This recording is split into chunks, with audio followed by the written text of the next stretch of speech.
তোর বর ঘুষ দিয়ে চাকরি পাইছে তো? আমার বর ঘুষ দিয়ে চাকরি পাইছে, অনেকেই পায়, তো কি হয়েছে?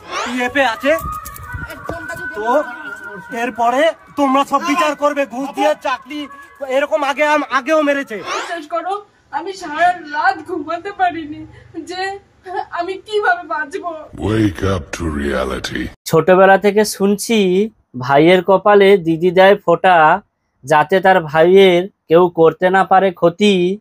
আর উল্টে এখন সেই দিদি তার ভাইকে কোপায়, নিয়ে হাতে আঁশ বটি। ঝুট ঝামেলা হতেই পারে, আমি মানলাম, কিন্তু কোনো দিদি বটি নিয়ে কোপাতে আসে, এটা কি মানা যায়? तोबा तोबा तोबा थारा मूड खराब कर दी।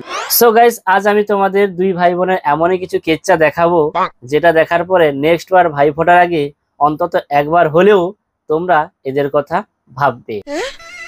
আমি নিজে 3 মাস ধরে ভাড়া থাকছি, নিজে রান্না করি, নিজে খাই। সবার প্রথমে রন্দা, তোমাকে একটাই রিকোয়েস্ট করবো, তুমি প্লিজ কেঁদো না। বুরা লাগতা है भाई, आप लोग भी जानते हो। আমাদের মতো রোস্টাররা তোমাকে নিয়ে যতই রোস্ট করি না কেন, অ্যাটলিস্ট আমরা কিন্তু বাঙালি। তো চলো, যদিও এই ঘটনা একদম পুরোপুরি পারিবারিক কেন্দ্রিক, বাট যেহেতু সোশ্যাল মিডিয়া ঘোরাফেরা করছে, তো আমাদেরও তো উচিত একটু বিশ্লেষণ করা, নাকি? তো চলো, লেটস স্টার্ট। উল্টোপাল্টা কমেন্ট করেছিল আর সেখানে আমি লাভ রিয়াক্ট দিয়েছিলাম। এটাই আমি করে ফেলেছি আমার জীবনের চরমতম ভুল, যেই ভুলের মাসুল আমাকে এইভাবে গুনতে হলো। দেখো দিদি, 2025-এ দাঁড়িয়ে কোনো দিদি তার ভাইয়ের বন্ধু বা শত্রুকে লাভ রিয়েক্ট করলো কি করলো না তা নিয়ে কোনো ভাই ঝামেলা বা অশান্তি করে না। কেন মিথ্যে কথা বলছো চোরের মতো?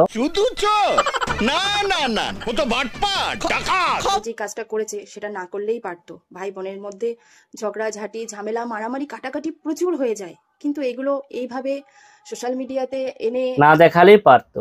আর হ্যাঁ দিদি, তুমি ঠিক কথাই বলেছো, দুজন ভাই বোনের মধ্যে অনেক তর্কাতর্কি, ঝগড়াঝাটি, অশান্তি তো হতেই পারে, বাট এমন নয় যে কোনো দিদি তার ভাইকে আঁশ বটি নিয়ে কোপায়।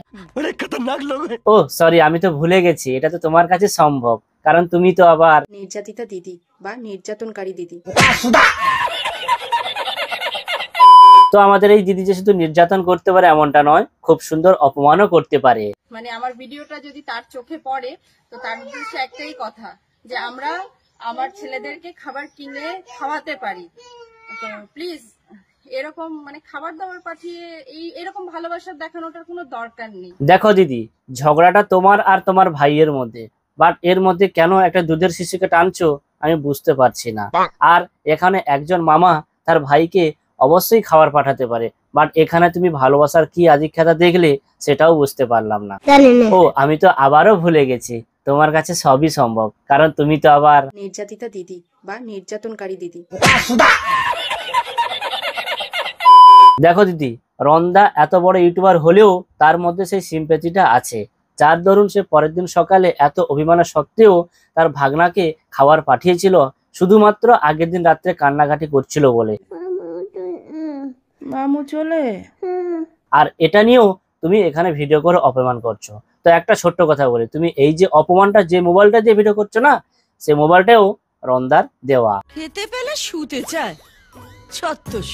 ও তো বলেছে ওকে আমি মেরেছি, কিন্তু আমি এমন মার খেয়েছিলাম, আমার চুলের মুঠি ধরেছিল এমন, আমার এখানে মানে ফুলে ফুলে গেছিল। সেদিন আমার সিচুয়েশন খুবই খারাপ ছিল, আমি সেন্সলেস হয়ে গিয়েছিলাম। হ্যাঁ, এটা একদম ঠিক, আমাদের দিদি সেদিন সেন্সলেস হয়ে গেছিল।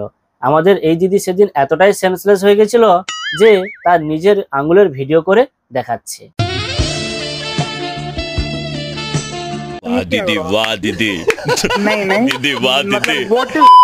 আমি আমার ভাইকে কোপাতে গিয়েছি, যেই ভাইয়ের ফোনটা আমি চাইলেই ভেঙে দিতে পারতাম, পারলাম না ভাইয়ের ফোনটা ভাঙতে আমি, আর আমি সেই ভাইকে কোপাতে গেছি।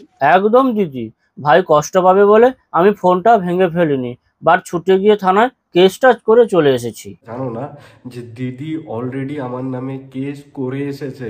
আমি থানায় যাব, আর গেলামও থানায়। ওই দুটো আর আড়াইটার সময় বেরিয়েছিলাম, ওখানে থানায় পৌঁছেছিলাম 3টে সাড়ে 3টে নাগাদ। তাহলে ভাবো কিরকম দিদি, নিজেই ভাইকে কোপাচ্ছে আবার নিজেই থানায় গিয়ে কেস করছে।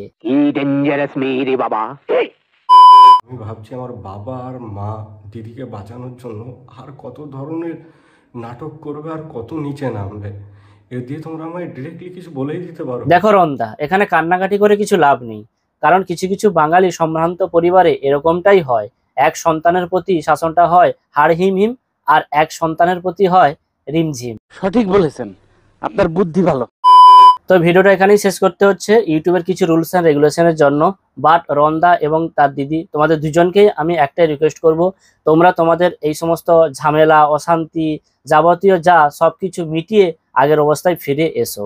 আমরা তোমাদেরকে ভালো অবস্থায় দেখতে চাই। তো দেখা হবে নতুন ভিডিওতে। এখন টাটা, বাই বাই।